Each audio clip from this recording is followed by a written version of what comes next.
Consistent مطالبہ آیا 2018 میں پاکستان بار کونسل نے، جو کہ وکلا کی سب سے بڑی تنظیم ہے، انہوں نے لاہور میں منعقدہ اجلاس میں کہا کہ پارلیمان اس بارے میں سوچے اور قانون سازی کرے کہ بینچز کی تشکیل کیسے ہونی چاہیے، کس طرح سے 184(3) کی جو جورسڈکشن ہے اس کو ایکسرسائز کیا جائے، وہ بھی کچھ سٹرکچر کیا جائے۔ پھر دو چیزیں اور بہت ضروری ہیں کہ جب آپ آخری عدالت ہے، سپریم کورٹ آف پاکستان اعلیٰ ترین عدالت ہے، جناب اسپیکر، جب 184(3) کے تحت اوریجنل جورسڈکشن کا اختیار استعمال کیا جاتا ہے تو وہ ایک طرح سے فائنل اور آخری فیصلہ ہوتا ہے، اس پہ ریویو کی پروویژن موجود ہے، لیکن آئین کے آرٹیکل 188 میں جو ریویو کا سکوپ ہے وہ بہت محدود ہے۔ ہم نے بہت سارے ایسے کیسز دیکھے جن میں اس مقدمے سے متعلقہ جو قانونی اور واقعاتی عوامل ہیں ان کو اگر مدنظر رکھا جائے تو ہم کہتے ہیں فیٹ سیل کر دیا گیا، اور ریویو اپلیکیشنز یا تو بہت عرصہ ٹیک اپ نہیں کی گئیں، یا اگر لگائی گئی تو انہیں ٹیکنیکل بنیادوں پہ کہ یہ سکوپ سے باہر ہے ان کو مسترد کر دیا جاتا رہا، جس کی وجہ سے بہت ساری ناانصافیاں بھی ہوئیں لوگوں کے ساتھ، اور یہ بات بھی زبان زد عام پہ رہی کہ اب اس فیصلے کے بعد آپ کس اور عدالت میں اور کس جگہ پہ جا کے دستک دیں کہ ہمیں انصاف ملے۔ جناب اسپیکر، اسی طرح اپیل کا حق جو ہے وہ دینا ضروری سمجھا، اور بار باڈیز نے، سول سوسائٹی نے، ایون اس ایوان نے بھی بارہا یہ مطالبہ کیا کہ آئین کی یہ منشا ہے آرٹیکل 184(3) کے تحت کسی درخواست کے اوپر یا ازخود نوٹس لیتے ہوئے عدالت عظمیٰ کسی ایسے مقدمے کو ٹیک سکتی ہے جس میں مفاد عامہ کا کویسچن انوالو ہو اور معاملہ ہو انفورسمنٹ آف فنڈامنٹل رائٹس کی، لیکن اس کے ساتھ یہ بھی بات ذہن میں رکھنی چاہیے کہ آئین میں آرٹیکل 10A کے انسرشن کے بعد رائٹ آف فیئر ٹرائل دینے کے بعد پریکٹس اینڈ پروسیجر کے حوالے سے سپریم کورٹ آف پاکستان میں انٹرا کورٹ اپیل بھی ہونی چاہیے، یعنی اگر فیصلہ آیا ہے تو اس فیصلے کی اپیل ہونی چاہیے تاکہ جو ایگریوڈ پارٹی ہے وہ دادرسی حاصل کر سکے، نہ کہ پہلے تو ایک جو ہینڈی کیپ ہے ایسے کیس میں کہ نہ سول عدالت سے رجوع ہو سکا، نہ سیشن لیول پہ ڈسٹرکٹ کورٹ سے رجوع ہو سکا، نہ ہائی کورٹ سے رجوع ہو سکا، ایک معاملہ ڈائریکٹلی سپریم کورٹ نے ٹیک اپ کیا، اس میں فیصلہ صادر کر دیا اور وہ فیٹ وہیں پہ سیل ہو گیا۔ اس پہ بھی مطالبات آئے اور یہ بڑے برسوں سے یہ مطالبات کیے جا رہے تھے، جس میں سے وکلا تنظیمیں بھی سر فہرست تھی کہ اس میں انٹرا کورٹ اپیل ہونی چاہیے۔ اسی حوالے سے ایک اور صورتحال سے بھی پالا پڑتا رہا ہے کہ جو نظر ثانی کی درخواست ہے سپریم کورٹ میں، وہ چاہے عام مقدمات کے حوالے سے ہو یا 184(3) کے حوالے سے ہو، سپریم کورٹ رولز یہ کہتے ہیں کہ نظر ثانی کی درخواست وہی وکیل صاحب دائر کریں گے جنہوں نے مقدمے میں پیروی کی ہے۔ اب آئین آپ کو یہ حق دیتا ہے کہ آپ اپنی چوائس کا وکیل مقرر کریں، لیکن رولز کے ذریعے سے اس پریکٹس کو روک دیا گیا۔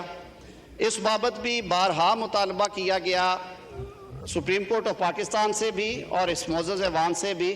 کہ اس بارے میں قانون سازی ہونی چاہیے۔ تو ان تمام چیزوں کو سامنے رکھتے ہوئے جناب اسپیکر، یہ کچھ ایکسرسائز تھی جو ministry of law and justice میں کچھ عرصہ سے جاری تھی، اور اب جو گزشتہ روز جو ججمنٹ آئی ہے، دو معزز جج صاحبان کا جو موقف آیا ہے، اس نے ایک اور تشویش کی لہر پیدا کر دی۔ کل جو سارا میڈیا میں اور جو ٹیلی ویژن شوز میں اور سوشل میڈیا پہ باتیں ہوئیں، ایک اندیشہ پیدا ہو گیا کہ خدا نخواستہ کہیں یہ جو معاملات ہیں، یہ جو تقسیم ہے ادارے میں اور یہ جو فرد واحد کو اختیار دیا گیا ہے، اس کی وجہ سے اعلیٰ ترین عدلیہ کے اعلیٰ ترین ادارے کا کوئی خدا نخواستہ کوئی ایسا نقصان نہ ہو، اس کی ساکھ کو، اس کی شہرت کو نقصان نہ پہنچے۔ تو ان سب عوامل کو مد نظر رکھتے ہوئے ministry of law and justice نے یہ بل پرپوز کیا، جسے ڈیلیبریٹ کیا گیا ہے کابینہ میں، اور کابینہ نے اسے متفقہ طور پہ منظور کر کے پارلیمان میں پیش کرنے کے لیے بھیجا ہے۔ اس کی یہ جو سیلینٹ فیچرز ہیں، جو شکیں ہیں، وہ میں نے آپ کے ساتھ سامنے رکھی ہیں۔ میں ایوان کی توجہ کے لیے اگر آپ اجازت دیں تو کوئکلی ایک دفعہ انہیں دہرائے بھی دیتا ہوں۔